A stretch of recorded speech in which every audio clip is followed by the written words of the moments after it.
আসসালামু আলাইকুম রহমতুল্লাহ। জনতার খবর হতে লাইভে আসলাম কিছু কথা জনতার উদ্দেশ্যে বলার জন্য। বিষয় হলো, ক্ষমতার লোভে দেখা গেছে মানুষ মুনাফিকের সাথেও হাত মিলায়। ক্ষমতা এমন একটি জিনিস হয়ে দাঁড়াইছে মানুষের কাছে। যারা 5ই আগস্টের আগেও সাধারণ ছাত্র ছিল, সবাই তাদেরকে ভালোবাসতো, স্নেহ করত, তারা এখন ক্ষমতার লোভে অন্ধ হয়ে গিয়েছে। এটা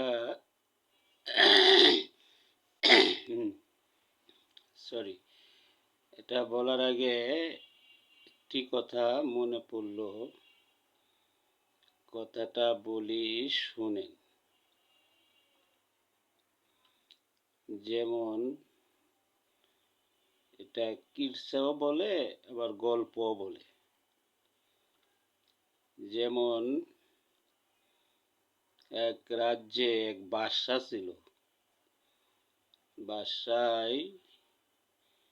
বাদশাহী চালিয়ে আসতেছিল বহুদিন বছর। হঠাৎ বাদশার রাজ্যে অর্থনৈতিক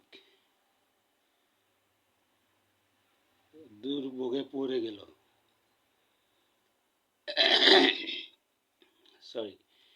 তখন বাদশাহ কি করব দিশা পাচ্ছিল না।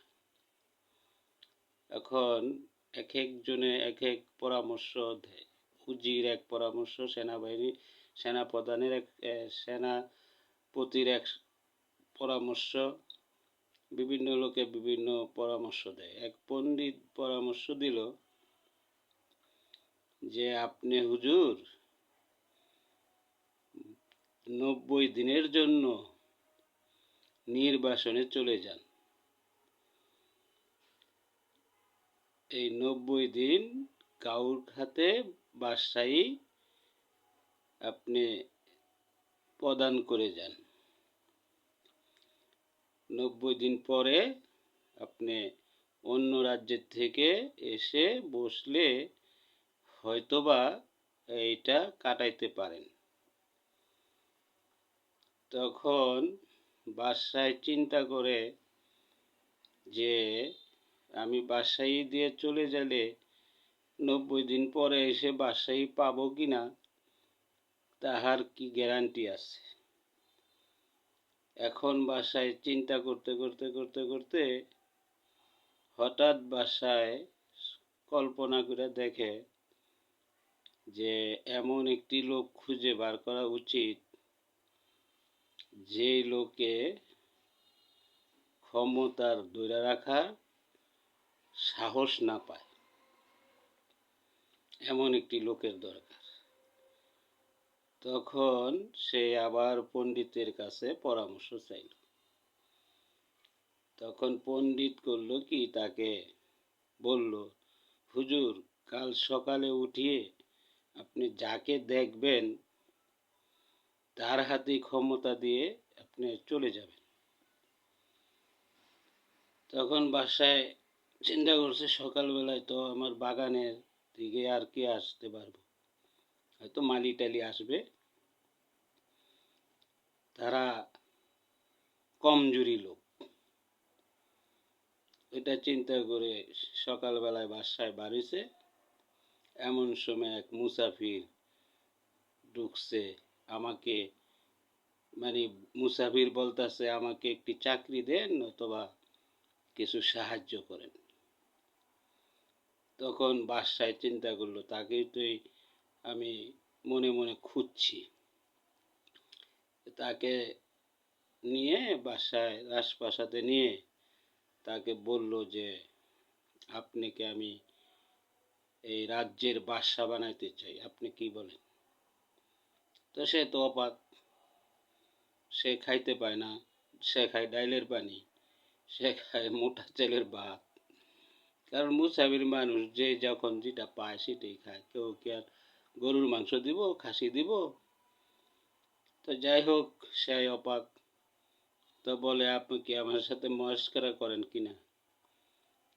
কয় না, তুমি রাজি থাকলে আমি তোমাকে আজই এক্ষুনি রাজপ্রাসাদে মুকুট দিয়ে বসাই দেব, কিন্তু শর্ত হইল 90 দিন পর আমাকে আমার রাজ্য আবার ফিরিয়ে দেবে। তো বলে অবশ্যই, আপনি যখন চান তখনই দিয়ে দিব। এমন তো অবস্থায় সরি তাকে বাসায় দিয়ে রাজায় তো চলে গেছে। এখন বাসায় খানা হলো আলাদা, বাসায় খানার মতনই। এখন তার খাবারের সময় খাবার এনে দিয়েছে রাত্রে, দেখা গেছে মুরগি, পোলাও, হাঁসের মাংস, খাসি, কুরমা, কলিজি, মানে অভাব নাই। তো সে একটু একটি করে খায়। তো হঠাৎ সে হাঁসের মাংসটাই ভালো লাগছে। আচ্ছা, সকালবেলায় নাস্তা ঘিয়ের ভাজা পরোটা, ঘিয়ের পাক করা হালুয়া, তারপরে ডালিমের রস। তো বাস সে খায় আরো মজা পেল। এখন দুপুরের খাবারের সময় সে শুধু হাঁসের মাংসই খাইতেছে। আবার রাত্রেও এত খাবারের মাধ্যমে হ্যাঁ হাঁসের মাংসই বিচারতেছে। আচ্ছা, দিল হাঁসের মাংস, তো প্রতিদিন তো নিয়ম আর হাঁসের মাংস থাকে না, মেনু এক এক দিন এক একটা থাকে। কিন্তু তার কথা হইলো তাকে প্রতিদিনই, মানে প্রতি উক্ত তাকে হাঁসের মাংসই দিতে হবে। তো একদিন তো হঠাৎ রাত্রে হাঁস নাই, হাঁসের মাংস নাই, কি করা যায়? রাত 3টা বাজে উঠে বসছে সে, হাঁস খাইব। এখন রাজা তো, হাঁস তো খাওয়াইতেই হইব। হাঁস কোথায় পাইব? হাঁস তো পায় না। তারপরে কি করলো, ডাকলো সেনাপতিকে। সেনাপতিকে বলল এখন হাঁসের মাংস কোথায় পাওয়া যাবে? সে বলল হুজুর এখান থেকে 3 মাইল দূর, সেইখানে হাঁসের মাংস পাওয়া যেতে পারে, আমি এক্ষুনি যাই, গিয়ে নিয়ে আসি। তো কয় তুমি যাইবা আবার এটা নিবা আবার আসবা, বহু সময়, তো এর চেয়ে বেলা আমি চলে যাই, ওইখানে যেই খাইয়া আসি।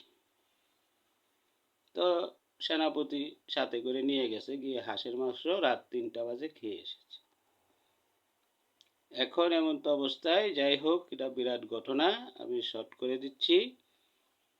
তখন ওই রাজা আবার ফেরত আসছে। তো রাজা ফেরত এসে যা কথা তাই রাজা